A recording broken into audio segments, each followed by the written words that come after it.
The UAE has confirmed an Iranian drone strikes. አሜሪካና ኢራን መተኳኩሳቸውን ቀጥለዋል። ዓለም አፍታ ሰላም ረዘም ያለ ጊዜ ቀውስ እየገጠማት ነው። የነዳጅ ዋጋ በአንድ ጊዜ ጣሪያ ነክቶ ተመልሶ $10 በታች መውረድ የማይተነበየው የሆርሙዝ ፖለቲካ ውጤት እንደሆነ ማሳያም ይወሰዳል። ከፍና ዘቁን ማለት ነው።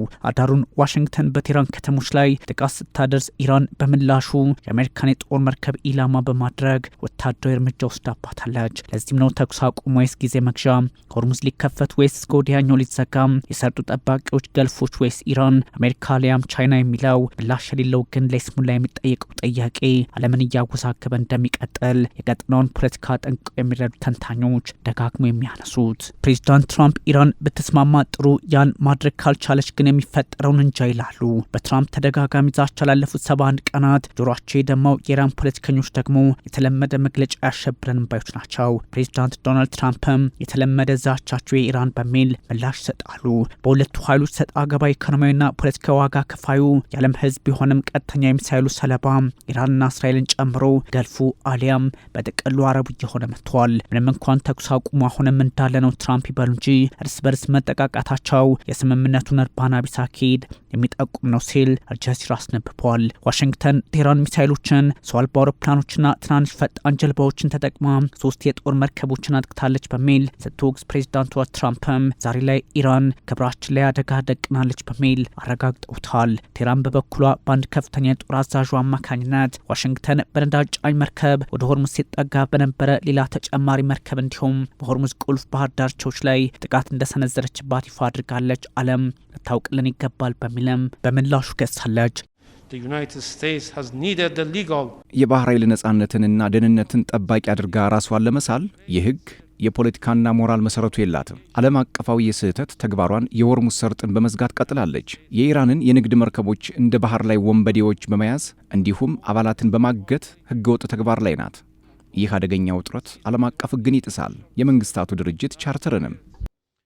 የኢራኑ የውጭ ጉዳይ ሚኒስትር ሰይድ አባስ አራግቺ የአሜሪካ እቅድ ጦርነቱን ሊቋጨው ይችላል የሚል ተስፋ አዘል መልእክት ከሰደዱ በኋላ ነው እንዲህ አይነቱ የተኩስ ልውውጥ ሆርሙዝ ላይ የበረታ የመጣው። በሌላ በኩል አረብ ኤሚሬቶች ለ3 ተከታታይ ቀናትና ጥቃት የአብዮታዊ ዘቡ አይአርጂሲን ክሩዝ ባሊስቲክ ሚሳይሎችና ድሮን የታገለች መቀጠሏም ተኩስ አቁሙን በእጅጉ ፈተና ውስጥ ያስገባዋል። እስከ ቴህራን ዘልቆ የገባ ጥቃት አዳሩ እንደነበር ከኢራን በኩል የሚወጡ መረጃዎች ሳይቀሩ በመጠቆም ላይ ናቸው። የአሜሪካ አየር ጥቃት በባንደር ሐሜር፣ ሲሊክና ቃሽም ደሴቶች ማነጣጠሩን የሀገር ጦር ማሳወቁ የሁኔታዎችን መለዋወጥ የሚያረጋግጥ ያደርገዋል። ይህን ተከትሎ ምላሽ ሰጥቻለሁ ያለው የቴህራን ጦር አሜሪካ ተኩስ አቁምን ጥሰዋለች በሚልም ይወቅሳል። በእርግጥ አሜሪካም እንዲህ አይነቱን ክስ አጠናክሯለች። በአጭሩ ማነው ቀድሞ ተኳሽ የሚለው አስቸጋሪ በመሆኑ የሚያስማማው እርስ በርስ መተኳኩስ ቀጥለዋል፣ መካሰስ ላይ ናቸው የሚለው ሆኖ ተመስግቧል። ወታደራዊ ተንታኞች ከዚህ አንጻር ጉዳዩን እየቃኙት ነው። 21 ሀገራትን የሚያካለውና 2 አህጉራትን የሚያያይዘው የአሜሪካ ማዕከላዊ ሴንትኮም በሆርሙዝ ሰርጥ ላይ የአሜሪካ ባህር ኃይል ኢላማ ጠብቆ አውዳሚ የሚሳይል ስርዓት በማለፍ ላይ ሳለ በርካታ ሚሳይሎች፣ አነስተኛ የጦር ጀልባዎችና ድሮኖች ኢላማ አድርገውታል በሚል ይከሳል። ሴንትኮም ለደረሰበት ጥቃት የዝና ቁጥጥር ጣቢያዎችን፣ የመረጃና ስለላ እንዲሁም የተለያዩ አሳ ማድረጊያ ማዕከላትን አድኜ መትቻለሁ በሚል አጽፋው መክፋቱን በኢራን ላይ ለመጠቆም ሞክሯል።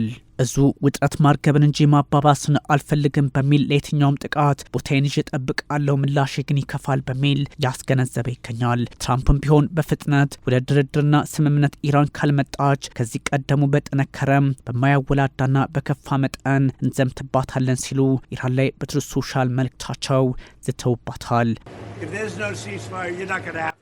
ተኩስ አቁም ሳይደረግ ሲቀር አሳውቃችኋለሁ።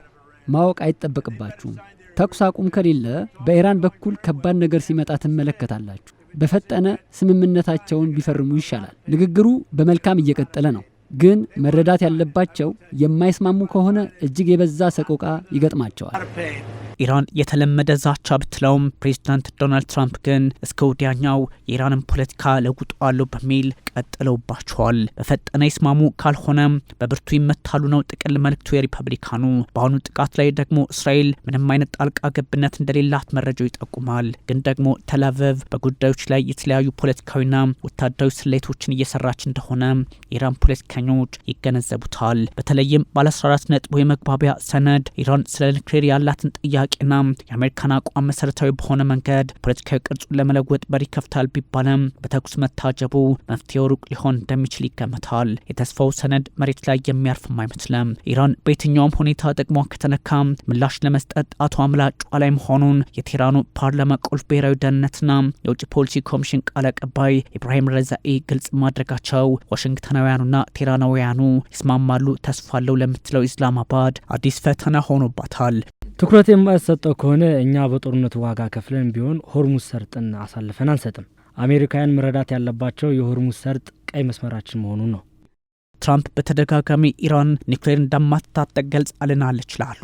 ግን ደግሞ ሌላ ዛቻ ይጨምሩባታል። ኢራንም ዓላማ አይደለም ካለች በኋላ በአቶሚክ ቦምብ ጉዳይ ላይ ያላትን አቋም ትለዋውጥባቸዋለች። ምንም እንኳን ተኩስ አቁሙ ተስፋ አለው የለውም ስሜት ውስጥ ቢሆንም በገልፍ ሀገራት በተለይም በአረብ ኤሚሬቶች ላይ የሚፈጸመው ጥቃት ከዛም እስከ መቼ ቆሜ ጠብቀዋለሁ ምላሿም ሆኑ አስቸጋሪው መካከለኛው ምስራቅ አሁንም የጦርነት ነጋሪት ጉሰማና ድባብ ላይ እንደሆነ በግልጽ የሚያሳይ አድርገዋል። የፕሬዝዳንት ዶናልድ ትራምፕ ዛቻ፣ የአያቶላዎቹ መግለጫ፣ የኤሚሬቶቹ ራስን የመከላከል አዝማሚያ፣ በሆርሙዝ ሰርጥ ላይ ያለው መጠቃቃት መቀጠል፣ የነዳጅ ዋጋ በደቂቃዎች ውስጥ መለዋወጥ፣ የሩሲያና የቻይና ፖለቲከኞች ጉዳዩን በራሳቸው መንገድ ለመቃኘት የሚሄዱበት ርቀትና መሰል የመካከለኛው ምስራቅ ፖለቲካዊ አካሄዶች ውጥረቱን እንጂ መርከቡን አያመላክትም ይላሉ የጦር አዋቂዎች።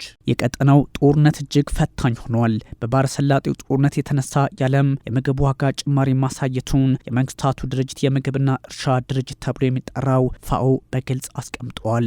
በባህረ ሰላጤው ጦርነት ከተነሳብኝ ወዲህ ለሶስተኛ ተከታታይ ወራት ሚያዝያ ላይ ጭምር የምግብ ዋጋ ከፍተኛ ደረጃ ደርሶብኛል በሚል ሀሳቡን ሰጥቷል። ለዚህም ነው የነ ፕሬዚዳንት ዶናልድ ትራምፕ ዛቻና የኢራኑ ፕሬዚዳንት ማሱድ ፐዘሽኪያን ዛቻ ዓለምን ከባድ ፈተና ውስጥ ያስገባታል የሚለው መረጃ ከትላንቱ ዛሬ እየበረታ ይመጣው። ፋኦ በዓለም ላይ ለግብይት የሚቀርቡ የምግብ ሸቀጦች ዋጋን የሚከታተልበት የምግብ ዋጋ ጠቋሚ ሰንጠረዡ የጠቆመው አንዳች መጥፎ ነገር ነው። የምግብ ሸቀጦች ዋጋ ሚያዝያ ላይ በ1.6 በመቶ ጭማሪ አሳይቷል የሚል ነው። ለዚህም ነው ዓለማችን መፍትሄ ማምጣት አለባት፣ ጉዳዩን እያወሳሰበች የምትቀጥል ከሆነ መፍትሄ አልባው የምድራችን ፖለቲካ ጫና ውስጥ ሊገባ ይችላል የሚል ሌላ አይነት ትርክት ውስጥ የገባው 20 በመቶ የሚሆነው የዓለም የነዳጅ ፍጆታ በሆርሙዝ ሰርጥ በኩል ያልፋል። ከዚህ አንጻር ደግሞ ለግብርና ስራ ከሚውለው የኬሚካል ማዳበሪያ 1/3 የሚጓጓዘውም በዚሁ ሰርጥ በመሆኑ ፈተናዬ ሊበዛብኝ ይችላል ወደፊትም በሚል ስጋቱን አስቀምጧል።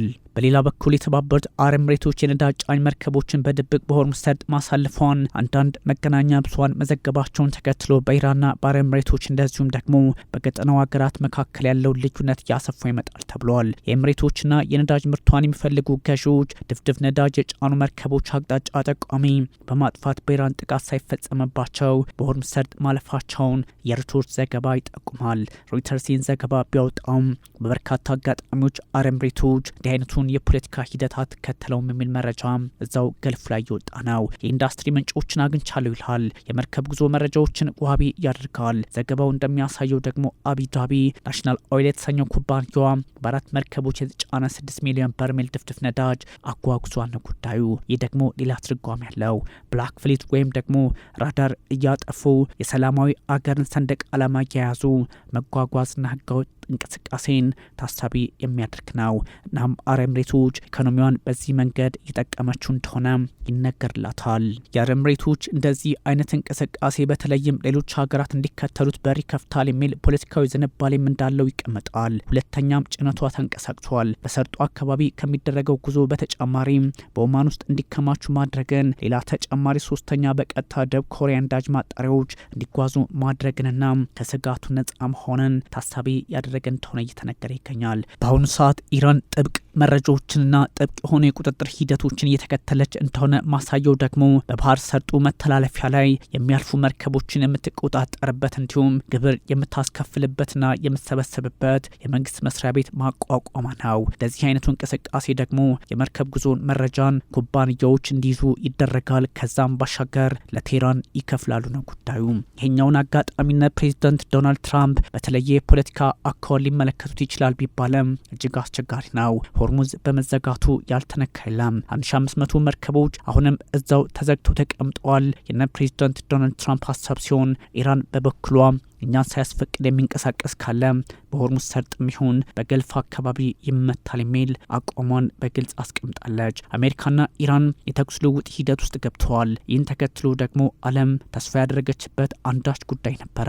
ይህም አሜሪካና ኢራን በባህረ ሰላጤው መተላለፊያ ላይ ተኩስ አቁም ያደርጋሉ የሚል እንደነበረ የሚዘነጋ አይደለም። ይህን ተከትሎ ታዲያ የቴህራንና የዋሽንግተን ውጥረት የነዳጅ ዋጋን ወደ ሌላ አቅጣጫ ወስዶታል። ከፍተኛ ደረጃ ላይ ደርሷል ነው ጉዳዩ። የአሜሪካ ጦር ትንኮሳ ሳይኖር የተሰነዘሩ ያሉ የኢራን ሚሳኤሎች፣ ድሮኖችና የአነስተኛ ጀልባ ፈጣን ጥቃቶች ማክሸፉን በምላሹም የራስ መከላከል ጥቃት መፈጸሙን ያስታውቃል። እንደዚህ አይነቱ ሰጥ አገባ በነዳጅ ገበያው ላይ ከፍተኛ ጫና እየፈጠረ ይገኛል። የዓለም የነዳጅ ዋጋ ስታንዳርድ ተደርጎ የሚወሰደው ወይም ደግሞ መለኪያው ብረንት ዋጋው በ1.5 በመቶ ጨምሮ በበርሜል 101.60 ዶላር ተሸጧል ነው ጉዳዩ።